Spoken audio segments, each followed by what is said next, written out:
സഹോദരങ്ങളെ, കർത്താവായ യേശുക്രിസ്തുവിൻ്റെ നാമത്തിൽ നിങ്ങളേവരെയും വീണ്ടും ഈ ബൈബിൾ സ്റ്റഡീസിലേക്ക് സ്വാഗതം ചെയ്യുന്നു. നമ്മൾ വെളിപ്പാട് പുസ്തകമാണ് പഠിച്ചുകൊണ്ടിരിക്കുന്നത്. ഇതിലെ പല വിഷയങ്ങളും നമ്മൾ പഠിച്ചു കഴിഞ്ഞു. ഇന്ന് പലരും ചോദിച്ച ഒരു ചോദ്യത്തിനുള്ള മറുപടിയാണ് പറയാമെന്ന് വിചാരിക്കുന്നത്. അതായത്, റാപ്ചറിന് ശേഷം ഉടനെ ഭൂമിയിൽ എന്താണ് സംഭവിക്കാൻ പോകുന്നത്? അല്ലെങ്കിൽ റാപ്ചറിൻ്റെ പിറ്റേ ദിവസം മുതൽ മഹോപദ്രവത്തിൻ്റെ 7 വർഷങ്ങൾ ആരംഭിക്കുമോ എന്നുള്ളതാണ് ആ ചോദ്യം. റാപ്ചറിൻ്റെ പിറ്റേ ദിവസം മുതൽ മഹോപദ്രവത്തിൻ്റെ 7 വർഷങ്ങൾ ആരംഭിക്കുകയില്ല എന്നു തന്നെയാണ് അതിൻ്റെ ഉത്തരം. റാപ്ചറിനും 7 വർഷത്തെ മഹോപദ്രവ കാലത്തിൻ്റെയും ഇടയിൽ ചെറിയൊരു ഗ്യാപ്പുണ്ട്. ആ ഗ്യാപ്പ് എത്ര വർഷമാണ്, ആ വർഷങ്ങളിൽ എന്താണ് സംഭവിക്കുന്നത് എന്നൊക്കെയാണ് ഇന്നത്തെ ക്ലാസ്സിൽ മനസ്സിലാക്കാൻ പോകുന്നത്.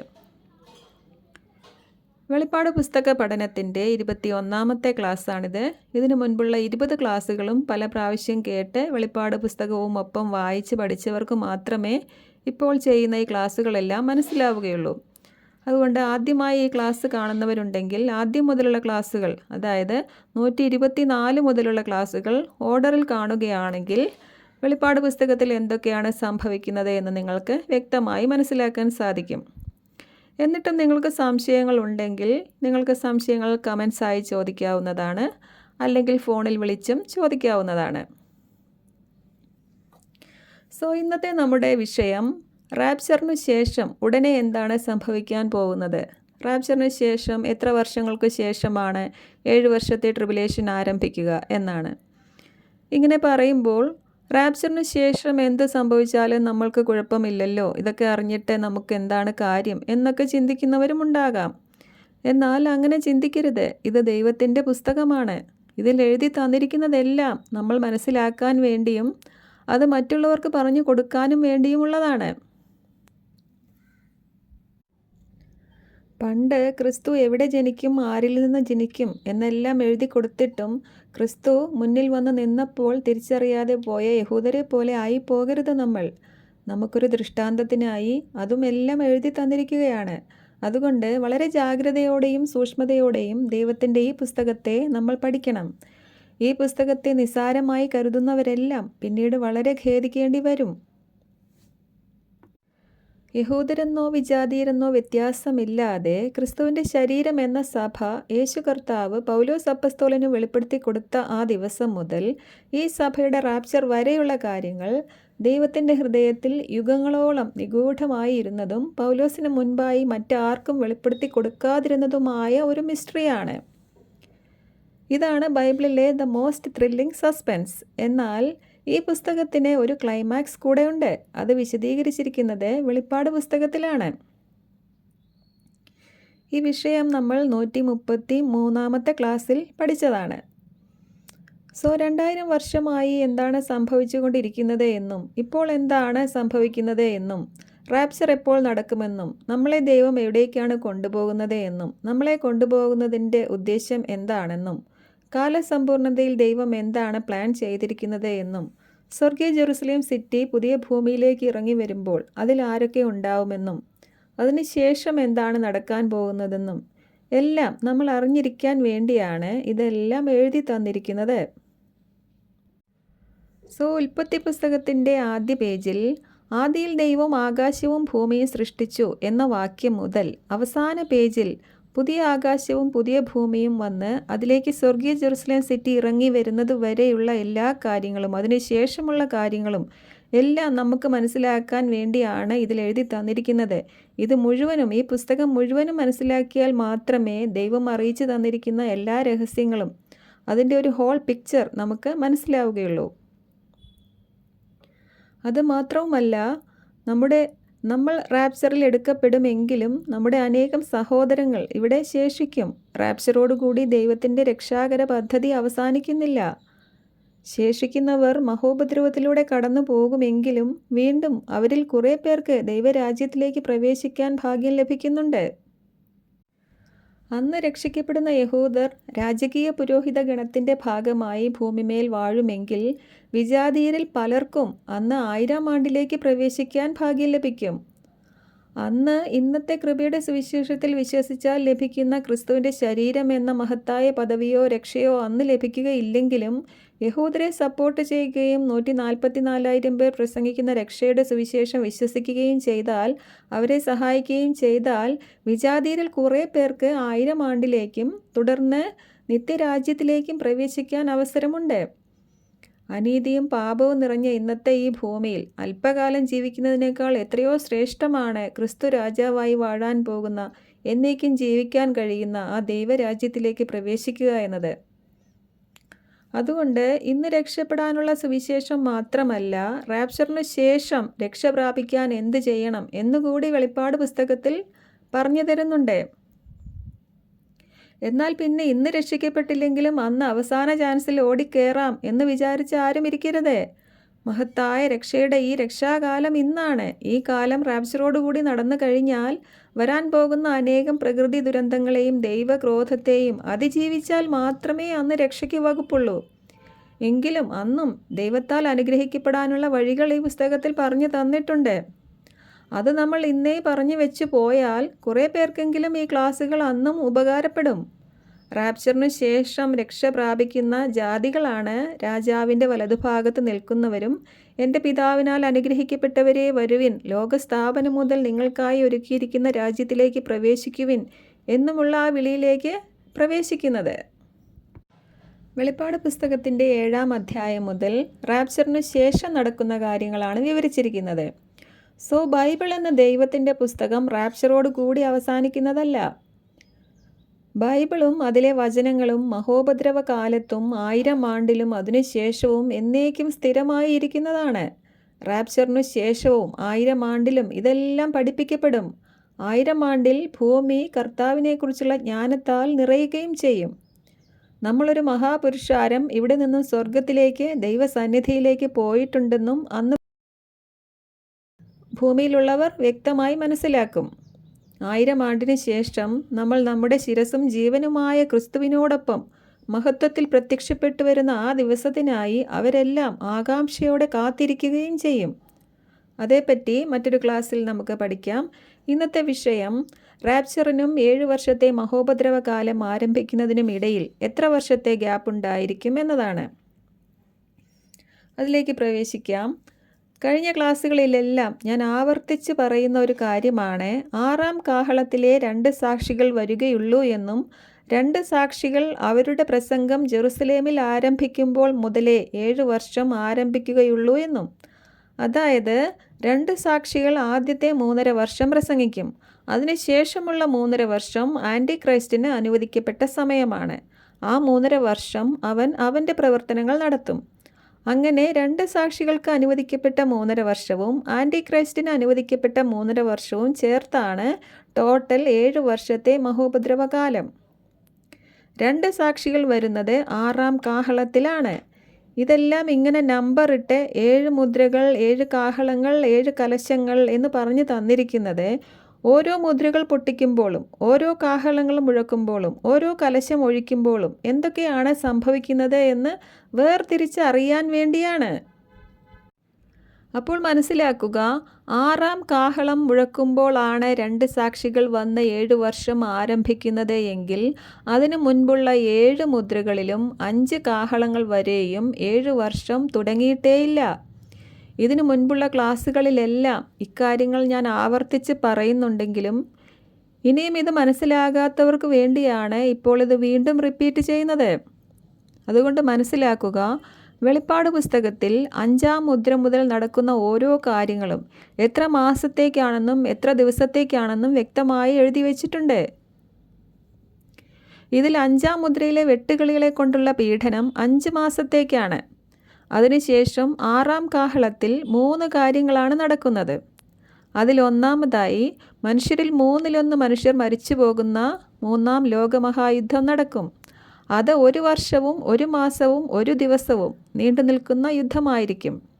ഇതാണ് വെളിപ്പാട് പുസ്തകത്തിൻ്റെ 9-ാം അധ്യായത്തിൻ്റെ 15-ാം വാക്യത്തിൽ പറയുന്നത്. ഇക്കാര്യം ഇംഗ്ലീഷ് ബൈബിളിൽ കൂടി നിങ്ങൾ വായിച്ചു നോക്കുക. And the 4 angels were loosed, which were prepared for an hour, and a day, and a month, and a year. എന്ന് പറഞ്ഞാൽ ആ 4 ദൂതന്മാരെ അഴിച്ചുവിടുന്നത് 1 വർഷത്തിനും 1 മാസത്തിനും 1 ദിവസത്തിനും 1 മണിക്കൂറിനും വേണ്ടിയാണ്. അപ്പോൾ ആ യുദ്ധം 1 വർഷവും 1 മാസവും അഥവാ 13 മാസം നീണ്ടു നിൽക്കും. ഈ യുദ്ധത്തിന് ശേഷം 6ാം കാഹളത്തിൽ രണ്ടാമത് സംഭവിക്കുന്നത് ജെറുസലേം ദേവാലയത്തിൻ്റെ നിർമ്മാണമാണ്. ഈ യുദ്ധത്തിന് ശേഷം ജെറുസലേമിൽ ദേവാലയം പണിയാനുള്ള ഓർഡറാകും. അതാണ് 10ാം അധ്യായത്തിൽ മേഘാവൃതനും ശക്തനുമായ വേറൊരു ദൂതൻ സ്വർഗത്തിൽ നിന്ന് ഇറങ്ങി വരുന്നത് ഞാൻ കണ്ടു. അവൻ്റെ ശിരസിനു മീതെ മഴവില്ല്, മുഖം സൂര്യനെ പോലെ, പാദങ്ങൾ അഗ്നിസ്തംഭങ്ങൾ പോലെ, അവൻ്റെ കയ്യിൽ നിവർത്തിയ ഒരു ഗ്രന്ഥച്ചുരുൾ ഉണ്ടായിരുന്നു എന്ന വർണ്ണനയോടെ ആരംഭിച്ചിരിക്കുന്നത്. അതാണ് അവിടെ വിവരിക്കുന്നത്. ഇത് നമ്മൾ 132ാമത്തെ ക്ലാസ്സിൽ, അതായത് ജെറുസലേം ദേവാലയം എന്ന് പണിയപ്പെടും എന്ന ക്ലാസ്സിൽ വിശദമായി പഠിച്ചതാണ്. ജെറുസലേം ദേവാലയം പണിയാൻ എത്ര ദിവസം എടുക്കും എന്നവിടെ കൃത്യമായി പറഞ്ഞിട്ടില്ല. എങ്കിലും ഭൂമി മുഴുവനും നിറഞ്ഞു നിന്ന ആ ദൂതൻ ആകാശവും അതിലുള്ളവയും ഭൂമിയും അതിലുള്ളവയും സമുദ്രവും അതിലുള്ളവയും സൃഷ്ടിച്ച നിത്യം ജീവിക്കുന്ന ദൈവത്തിൻ്റെ നാമത്തിൽ ആണയിട്ട് പറയുകയാണ്, ഇനി കാലതാമസം ഉണ്ടാവുകയില്ല എന്ന്. അപ്പോൾ നമുക്കറിയാം, ഇപ്പോൾ തന്നെ യഹൂദർ അവിടെ ദേവാലയം പണിയാനുള്ള എല്ലാ സാധന സാമഗ്രികളും എല്ലാം ഒരുക്കി റെഡിയായിരിക്കുകയാണ്. എല്ലാം സെറ്റാണ്. പണിയാനുള്ള ഒരു ഓർഡർ കിട്ടിയാൽ ചുരുങ്ങിയ ദിവസങ്ങൾക്കുള്ളിൽ അവരത് എത്രയും പെട്ടെന്ന് പണിയും. 9ാം അധ്യായത്തിൽ നടക്കുന്ന ഈ 3rd വേൾഡ് വാറിന് ശേഷം ജെറുസലേം ടെമ്പിൾ മൗണ്ടിൽ എല്ലാം നിരപ്പാകും. അന്ന് അവരത് പണിയുകയും ചെയ്യും. 6ാം കാഹളത്തിലെ ദേവാലയം എന്ന ഈ രണ്ടാമത്തെ സംഭവം പണിത് കഴിഞ്ഞാൽ അവരുടെ ചിരകാല അഭിലാഷമായിരുന്ന ഈ ദേവാലയത്തിലേക്ക് അനേകായിരം യഹൂദർ ഒഴുകിയെത്തും. അവരോടാണ് 2 സാക്ഷികൾ ദേവാലയമുറ്റത്ത് നിന്നുകൊണ്ട് തങ്ങളുടെ പ്രവചന മുന്നറിയിപ്പുകൾ ആരംഭിച്ചു തുടങ്ങുക. അപ്പോൾ മുതൽ 7 വർഷം ആരംഭിക്കും. അപ്പോൾ മുതലേ 7 വർഷം ആരംഭിക്കുകയുള്ളൂ. അപ്പോൾ 5ാം കാഹളത്തിലെ കിളികളുടെ പീഠകൾ 5 മാസവും വേൾഡ് വാർ 13 മാസവും കൂട്ടിയാൽ ടോട്ടൽ 18 മാസം അഥവാ 1.5 വർഷം. പിന്നെ ദേവാലയം പണിയാൻ എത്ര സമയം എടുക്കുമെന്ന് ഇന്നത്തെ സംവിധാനങ്ങൾ വെച്ച് എല്ലാവരും സ്വയം ചിന്തിക്കുക. പിന്നെ റാപ്ചറിന് ശേഷം ഉടനെ നടക്കുന്ന 4 മുദ്രകളിലെ പ്രകൃതി ദുരന്തങ്ങളും ഉണ്ട്. ഇതെല്ലാം കൂടെ, അതായത് റാപ്ചറിനും 2 സാക്ഷികൾ വരുന്നതിനും ഇടയിലുള്ള കാലയളവും ടോട്ടൽ 7 വർഷമാകാൻ സാധ്യതയുണ്ട്. അങ്ങനെ ചിന്തിക്കാൻ ഒരു കാരണം, വെളിപ്പാട് പുസ്തകത്തിൽ 7 എന്ന നമ്പറിന് വളരെ പ്രാധാന്യമുണ്ട്. 7 സഭകൾ, 7 ദീപപീഠങ്ങൾ, 7 നക്ഷത്രങ്ങൾ, 7 ആത്മാക്കൾ, 7 മുദ്രകൾ, 7 കാഹളങ്ങൾ, 7 കലശങ്ങൾ, 7 ഇടിനാദങ്ങൾ, 7 വർഷത്തെ മഹോപദ്രവകാലം എന്നിങ്ങനെ വെളിപ്പാട് പുസ്തകത്തിൽ 7ൻ്റെ കണക്കുകൾ നിരവധിയാണ്. റാപ്ചറിന് ശേഷം നടക്കുന്ന ഈ കാര്യങ്ങളെല്ലാം യഹൂദരുമായി ബന്ധപ്പെട്ടതുമാണ്. ഇനി മറ്റൊരു കാരണം, ദൈവം ഇസ്രയേലിനെ ഒരു പ്രത്യേക ജനമായി തിരഞ്ഞെടുത്ത അവരുടെ ശൈശവകാലത്ത് ഇസ്രയേൽ എന്ന് വിളിക്കപ്പെട്ട യാക്കോബിൻ്റെ 12 മക്കളിൽ ഒരാളായ ജോസഫ് ഈജിപ്തിലായിരിക്കുമ്പോൾ അവിടെ ഫറവോ കണ്ട 2 സ്വപ്നങ്ങളും അതിന് ദൈവമനുഷ്യനായ ജോസഫ് നൽകിയ വ്യാഖ്യാനവുമാണ്. ആദ്യത്തെ സ്വപ്നം 7 നല്ല പശുക്കളും 7 മെലിഞ്ഞ പശുക്കളും നദിയിൽ നിന്ന് കയറി വരുന്നതും അതിൽ മെലിഞ്ഞ പശുക്കൾ കൊഴുത്ത പശുക്കളെ വിഴുങ്ങിക്കളഞ്ഞു എന്നതുമാണ്. രണ്ടാമത്തെ സ്വപ്നം പുഷ്ടിയുള്ള 7 കതിരുകളും ശോഷിച്ച 7 കതിരുകളും കണ്ടതും അതിൽ ശോഷിച്ച 7 കതിരുകൾ പുഷ്ടിയുള്ള 7 കതിരുകളെ വിഴുങ്ങിക്കളഞ്ഞു എന്നതുമാണ്. ഈ സ്വപ്നങ്ങളുടെ അർത്ഥം ദൈവം ജോസഫിന് നൽകി. ജോസഫ് പറഞ്ഞത്, സുഭിക്ഷമായ 7 വർഷങ്ങൾ ആദ്യമുണ്ടാകും, അതിനുശേഷം ക്ഷാമമുള്ള 7 വർഷവും വരാൻ പോകുന്നു. അതുകൊണ്ട് വരാൻ പോകുന്ന അതികഠിനമായ ക്ഷാമത്തെ അതിജീവിക്കാൻ സമൃദ്ധിയുടെ 7 വർഷം ലഭിക്കുന്ന ധാന്യങ്ങൾ വരാൻ പോകുന്ന കഠിനമായ ക്ഷാമവർഷത്തിലേക്ക് ശേഖരിച്ച് വയ്ക്കണമെന്നും എന്നാൽ ജീവൻ നിലനിർത്താം എന്നുമായിരുന്നു. സ്വപ്നം 2 വട്ടം ആവർത്തിച്ചു കണ്ടതോ ഇക്കാര്യം ദൈവത്തിൻ്റെ മുമ്പാകെ സ്ഥിരമായി ഇരിക്കുന്നത് കൊണ്ടാണെന്നും അത് വേഗം നടക്കുമെന്നുമാണ് എന്ന് ജോസഫ് അറിയിച്ചു. ദൈവമാണ് ജോസഫിന് ഈ സ്വപ്നത്തിൻ്റെ വ്യാഖ്യാനം അറിയിച്ചു കൊടുക്കുന്നത്. അങ്ങനെ ദേശം മുഴുവനും 7 വർഷത്തെ സമൃദ്ധിയും ശേഷം 7 വർഷത്തെ അതികഠിനമായ ക്ഷാമവും ഉണ്ടായി. ഈ പദപ്രയോഗങ്ങളൊക്കെ നമ്മൾ ശ്രദ്ധിക്കണം. കാനാൻ ദേശത്ത് താമസിച്ചിരുന്ന യാക്കോബിനും ബാക്കി 11 മക്കൾക്കും അവരുടെ മക്കൾക്കും ഈജിപ്തിൽ ജോസഫിൻ്റെ അടുക്കിലേക്ക് വരേണ്ടി വന്നു. അവർ അന്ന് ആകെ 70 പേർ ആയിരുന്നു ആകെ ഉണ്ടായിരുന്നത്. സകല ദേശങ്ങളിലും ക്ഷാമമുണ്ടായി. എന്നാൽ ഇസ്രായേൽ ജനം ആയിരുന്ന ഇടത്ത് ആഹാരമുണ്ടായിരുന്നു. ഈ കാര്യങ്ങൾ ഇസ്രായേലിൻ്റെ ശൈശവത്തിൽ അവർക്ക് സംഭവിച്ച 7 വർഷത്തെ അതികഠിനമായ ക്ഷാമത്തിൻ്റെ കാര്യമാണെങ്കിൽ, അവരുടെ വാർദ്ധക്യകാലത്തും ഇതുപോലെ അതികഠിനമായ 7 വർഷത്തെ ഒരു മഹോപദ്രവ കാലം അവർക്ക് വരാൻ പോകുന്നുണ്ട്. സ്വപ്നം 2 പ്രാവശ്യം ആവർത്തിച്ച് കണ്ടതിൻ്റെ അർത്ഥം അതാണ്. യെശയ്യാ പ്രവചന പുസ്തകത്തിൻ്റെ 46-ാം അധ്യായത്തിൽ ഇസ്രായേലിൻ്റെ ശൈശവകാലത്ത് അവർക്കുണ്ടായ ഈ അതികഠിനമായ ക്ഷാമകാലത്ത് ദൈവം അവരെ സംരക്ഷിച്ചതും അവരുടെ വാർദ്ധക്യകാലത്ത് ഇനി ഉണ്ടാകാൻ പോകുന്ന ക്ഷാമകാലത്തും അവരെ സംരക്ഷിക്കും, അന്നും അവരെ ഇതേപോലെ ചുമലിലേറ്റി രക്ഷിക്കുമെന്നും പറഞ്ഞിരിക്കുന്നു. അന്ന് ഇസ്രയേൽ എന്ന് വിളിക്കപ്പെട്ട യാക്കോബിനെയും മക്കളെയും 70 പേർ മാത്രം മടങ്ങിയ അവരുടെ ശൈശവകാലത്ത് ഫറവോ കൊടുത്തയച്ച രഥങ്ങളിൽ കയറി ധാന്യമുള്ള സ്ഥലത്തേക്ക് ദൈവം അവരെ കൊണ്ടുപോയി അവരെ പോറ്റിയതുപോലെ അവരുടെ വാർദ്ധക്യകാലത്ത് ഉണ്ടാകാൻ പോകുന്ന ഈ മഹോപദ്രവ കാലത്തും വിശ്വസിച്ച് ഓടാൻ തയ്യാറായവരെ ദൈവം വൻകഴുകൻ്റെ 2 ചിറകുകളിൽ സംവഹിച്ച് ധാന്യമുള്ള ഇടത്തേക്ക് കൊണ്ടുപോയി അവരെ സംരക്ഷിക്കും. അതിൻ്റെ 9-10 വാക്യങ്ങളിൽ, നിങ്ങൾ പഴയ കാര്യങ്ങൾ ഓർക്കുവിൻ, ഞാനാണ് ദൈവം, ഞാനല്ലാതെ മറ്റൊരു ദൈവമില്ല, ആരംഭത്തിൽ തന്നെ അവസാനവും പൂർവ്വകാലത്ത് തന്നെ മേലാൽ സംഭവിപ്പാനുള്ളതും ഞാൻ പ്രസ്താവിക്കുന്നു, എൻ്റെ ആലോചന ഞാൻ നിവർത്തിക്കും, എൻ്റെ ഉദ്ദേശം ഞാൻ വെളിപ്പെടുത്തിയിരിക്കുന്നു എന്ന് എഴുതിയിരിക്കുന്നു. ഇസ്രയേലിനെ ദൈവം മഹത്വപ്പെടുത്താൻ പോകുന്ന കാലത്തെക്കുറിച്ചുള്ള പ്രവചന ഭാഗങ്ങളാണ് ഇതെന്ന് ആ അധ്യായത്തിൻ്റെ ഒടുവിലെ വാക്യങ്ങളിൽ നിന്ന് മനസ്സിലാക്കാം.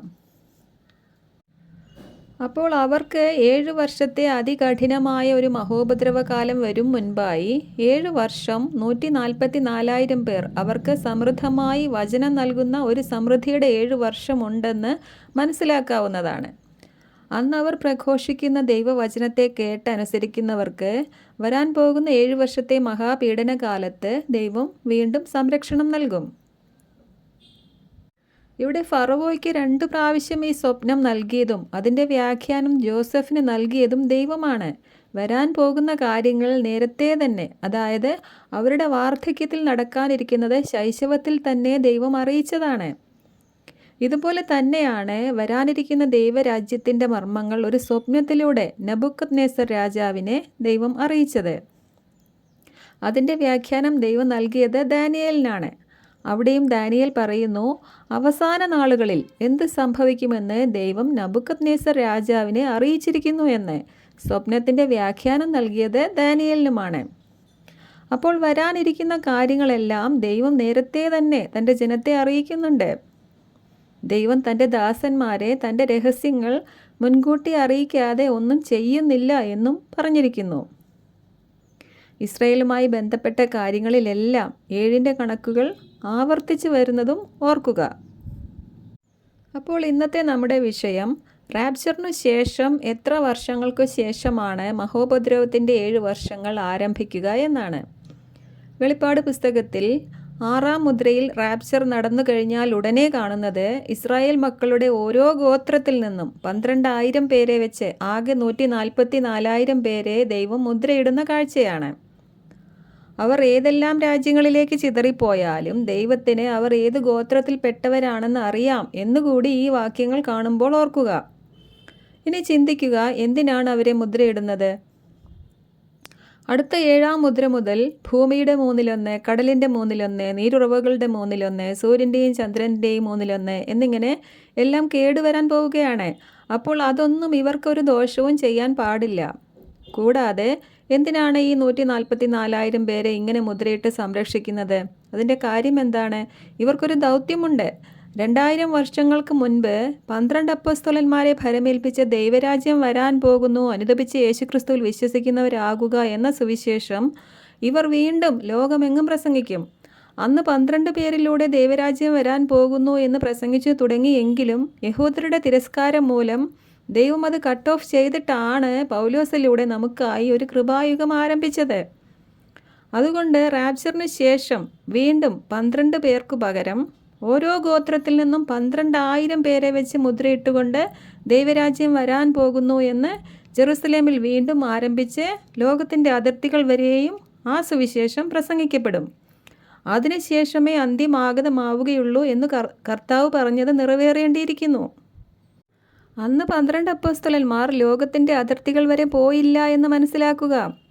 പിന്നീട് പൗലോസാണ് ലോകം മുഴുവനും സുവിശേഷം അറിയിച്ചത്. പക്ഷേ അത് ദൈവരാജ്യം വരാൻ പോകുന്നു, ഇങ്ങോട്ട് വരാൻ പോകുന്നു, യേശുക്രിസ്തു ഇങ്ങോട്ട് വരാൻ പോകുന്നു എന്ന ദൈവരാജ്യം അല്ല, പക്ഷേ അത് മിസ്റ്ററി ആയിരുന്ന കൃപയുടെ സുവിശേഷമാണ്. ഇത് നമ്മൾ അങ്ങോട്ട് പോകുന്നു എന്ന സുവിശേഷമാണ്. സോ യേശുക്രിസ്തു പറഞ്ഞ ആ പ്രവചനങ്ങളൊക്കെയും ഈ 144,000 പേരിലൂടെയാണ് നിറവേറാൻ പോകുന്നത്. ഇതെല്ലാം ദൈവം അവരോടും നമ്മളോടും എല്ലാം ദീർഘക്ഷമ കാണിച്ചതുകൊണ്ട് യഹൂദനെന്നോ ജാതിനെന്നോ വ്യത്യാസമില്ലാതെ ഒരു കൃപാവത്സരം, ഒരു കൃപായുഗം, 2000 വർഷം നീളുന്ന ഒരു കൃപായുഗം ആരംഭിച്ചത് കൊണ്ടാണ് ഈ മാറ്റങ്ങളൊക്കെയും വന്നത്. ഇതിന് മുൻപത്തെ ക്ലാസ്സിൽ നമ്മൾ മനസ്സിലാക്കിയതാണ് കൃപായുഗവും ക്രിസ്തുവിൻ്റെ ശരീരം എന്ന സഭയും ഇതിനിടയിൽ റിവീൽ ചെയ്തതുകൊണ്ട് സുവിശേഷ ഭാഗങ്ങളിൽ കർത്താവിൻ്റെ സെക്കൻഡ് കമ്മിങ്ങിനെക്കുറിച്ചും യുഗാവസാനത്തെക്കുറിച്ചും കർത്താവ് പറഞ്ഞ ലക്ഷണങ്ങളിൽ നിന്നും അധികമായി ചില കാര്യങ്ങൾ വെളിപ്പാട് പുസ്തകത്തിൽ ഉണ്ട് എന്ന്. 1-ാം മുദ്രയും 5-ാം മുദ്രയും 6-ാം മുദ്രയും 7-ാം അധ്യായത്തിൽ കാണുന്ന യഹൂദനെന്നോ ജാതിയെന്നോ വ്യത്യാസമില്ലാത്ത ആ മഹാപുരുഷാരവും എല്ലാം പൗലോസിനെ ഭരമേൽപ്പിച്ചതും അദ്ദേഹം തനിക്ക് ലഭിച്ച ജ്ഞാനമനുസരിച്ച് ഒരു വിദഗ്ധ ശില്പിയെപ്പോലെ അടിസ്ഥാനമിട്ടതുമായ ഈ കൃപായുഗം ഇതിനിടയിൽ ഓപ്പൺ ചെയ്തതുകൊണ്ട് അഡീഷണലായി വന്ന കാര്യങ്ങളാണ്. ഇനി റാപ്ചറിനു ശേഷം മാത്രമേ യഹൂദരുടെ പ്രോഗ്രാമിലേക്ക് ദൈവം പ്രത്യേകമായി തിരിയുകയുള്ളൂ എന്നും അവരെ അഗ്നിയിലൂടെ എന്നവണ്ണം ശോധന ചെയ്ത് രക്ഷിച്ചെടുക്കുന്ന കാലമാണ് 7 വർഷത്തെ മഹോപദ്രവ കാലമെന്നും എല്ലാവർക്കും അറിയാം. അപ്പോൾ വീണ്ടും അവർക്ക് കൊടുക്കാനുള്ള രക്ഷയുടെ ഈ സുവിശേഷം അവരെ അറിയിക്കുന്നതിന് വേണ്ടിയാണ് ഈ 144,000 പേരെ മുദ്രയിടുന്നത്. ഇന്ന് നമ്മൾ പലവിധ പ്രശ്നങ്ങൾക്കിടയിൽ സുവിശേഷം അറിയിക്കുന്നത് പോലെ അന്ന് ഇവരും പലവിധ പ്രശ്നങ്ങൾക്കിടയിൽ അവരെ ഭരമേൽപ്പിച്ച അന്നത്തെ രക്ഷാമാർഗം ലോകമെങ്ങും പ്രസംഗിക്കും.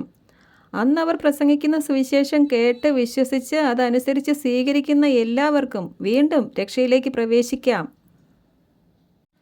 അന്ന് അവരെ ഏൽപ്പിക്കുന്ന രക്ഷയുടെ ഈ സുവിശേഷം ലോകം മുഴുവനും അറിയിക്കണമെങ്കിൽ അതിന് സമയം ആവശ്യമാണ്. റാപ്ചറിൻ്റെ പിറ്റേ ദിവസം മുതൽ 7 വർഷത്തെ ട്രിബുലേഷൻ ആരംഭിച്ചാൽ അത് നടക്കുകയില്ല. ഓരോ ഡിസ്പെൻസേഷനിലെയും ദൈവത്തിൻ്റെ രക്ഷാകര പദ്ധതികളാണിത്. അതുകൊണ്ട് ദൈവരാജ്യം വരാൻ പോകുന്നു എന്ന് വീണ്ടും ഇവരിലൂടെ ലോകം മുഴുവനും മുഴങ്ങി കേൾക്കാൻ ആവശ്യമായ ഒരു സമയം 7 വർഷത്തെ മഹോപദ്രവം തുടങ്ങും മുൻപായി അനുവദിക്കേണ്ടതുണ്ട്. ഈ കാലയളവും 7 വർഷം തന്നെ ആയിരിക്കാമെന്നാണ് ഇന്നത്തെ ക്ലാസ്സിലൂടെ പറയാൻ ഉദ്ദേശിക്കുന്നത്.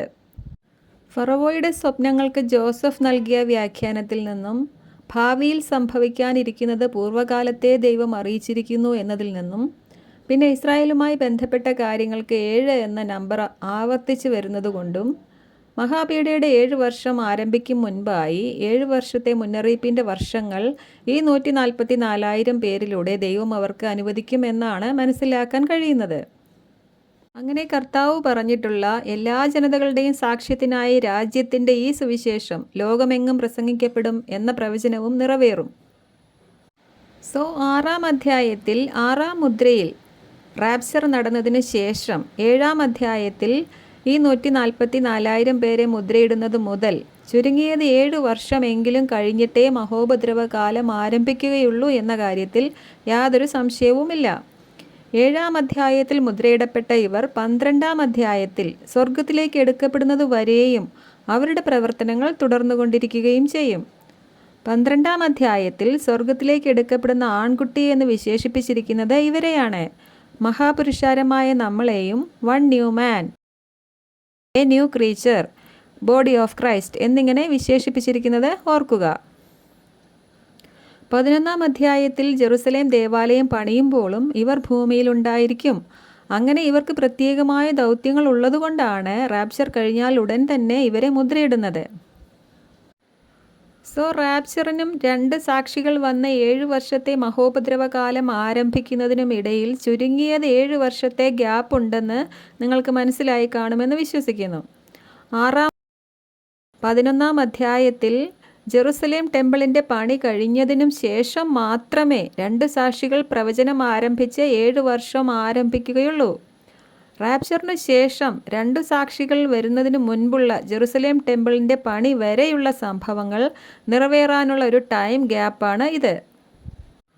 അതുകൊണ്ട് മനസ്സിലാക്കുക, ഇന്നോ നാളെയോ അല്ലെങ്കിൽ 2025 റാപ്ചർ നടന്നാൽ തന്നെയും അന്ന് മുതൽ 7 വർഷം കഴിഞ്ഞ് 2032 ക്രിസ്തുവിൻ്റെ സെക്കൻഡ് കമ്മിങ് നടക്കില്ല. റാപ്ചറിൻ്റെ പിറ്റേ ദിവസം മുതൽ ട്രിബുലേഷൻ ആരംഭിക്കുകയുമില്ല. ഇതാണ് പലരും എന്നോട് ചോദിച്ച ഒരു സംശയം. ഇതിനിടയിൽ നിറവേറാനുള്ള പല പ്രവചനങ്ങളുമുണ്ട്. അതെല്ലാം നിറവേറേണ്ടിയിരിക്കുന്നു.